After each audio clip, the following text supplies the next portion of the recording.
नमस्कार, फटाफट बुलेटिन में आप सभी का बहुत बहुत स्वागत है। मैं हूं आपके साथ नेहा रेड्डी। चलिए शुरू करते हैं देश दुनिया की बड़ी खबरें फटाफट अंदाज में। भारत में पहली बार 24 घंटों में कोरोना के 9,304 मामले सामने आए, 260 की मौत। देश में अब तक 2,16,919 मरीज संक्रमित, कुल 6,075 लोगों की मौत। रक्षा सचिव अजय कुमार में बुधवार को कोविड-19 संक्रमण के लक्षण दिखाई दिए। रक्षा मंत्रालय के मुख्यालय में कार्यरत 35 अधिकारी होम क्वारंटाइन। सावधानी के तौर पर रक्षा मंत्री राजनाथ सिंह कार्यालय नहीं आए। वैज्ञानिकों ने देश में कोविड-19 से संक्रमित लोगों में एक अलग तरह के कोरोना वायरस का पता लगाया। यह वायरस ज्यादातर तमिलनाडु और तेलंगाना में पाया गया है। वायरस के इस अनूठे समूह को क्लेड A3I नाम दिया गया है। मिनियापोलिस में पुलिस हिरासत में मारे गए जॉर्ज फ्लॉयड की पोस्टमार्टम रिपोर्ट बुधवार को जारी की गई। रिपोर्ट के अनुसार फ्लॉयड अप्रैल में कोरोना संक्रमित था। उसमें बीमारी के कोई लक्षण नहीं थे।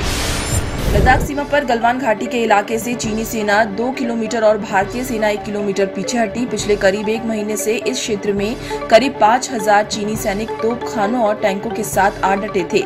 उन्होंने पूरी गलवानी घाटी पर अपना कब्जा घोषित करते हुए मोर्चाबंदी कर ली थी। चक्रवात निसर्ग के चलते महाराष्ट्र में 3 लोगों की मौत, इतने ही लोग घायल भी हुए। रायगढ़ और पालघर जिलों में तूफान के चलते पेड़ उखड़ गए। उत्तर भारत के कुछ हिस्सों में बारिश। चक्रवात निसर्ग मुंबई के करीब अलीबाग तक पहुंचा, लेकिन इसने महानगर को प्रभावित नहीं किया। अब यह महाराष्ट्र में पश्चिम विदर्भ में दबाव के क्षेत्र में तब्दील हो गया। आज शाम तक यह कम दबाव के क्षेत्र के रूप में कमजोर पड़ जाएगा।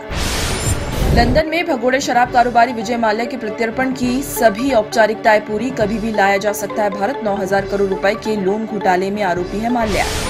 अमेरिका के वॉशिंगटन डीसी में चल रहे हिंसक प्रदर्शन जारी। भारतीय दूतावास के बाहर स्थित महात्मा गांधी की प्रतिमा को कुछ अराजक तत्वों ने पहुंचाई क्षति। पुलिस ने मामला दर्ज, जांच की शुरू।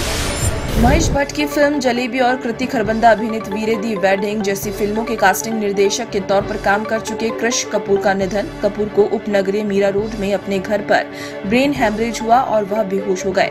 कपूर 28 वर्ष के थे। फटाफट बुलेटिन में फिलहाल इतना ही। देश दुनिया की अन्य बड़ी खबरों को जानने के लिए आप सबसे पहले विजिट कीजिए webdunia.com पर और इसी के साथ दीजिए इजाजत। नमस्कार।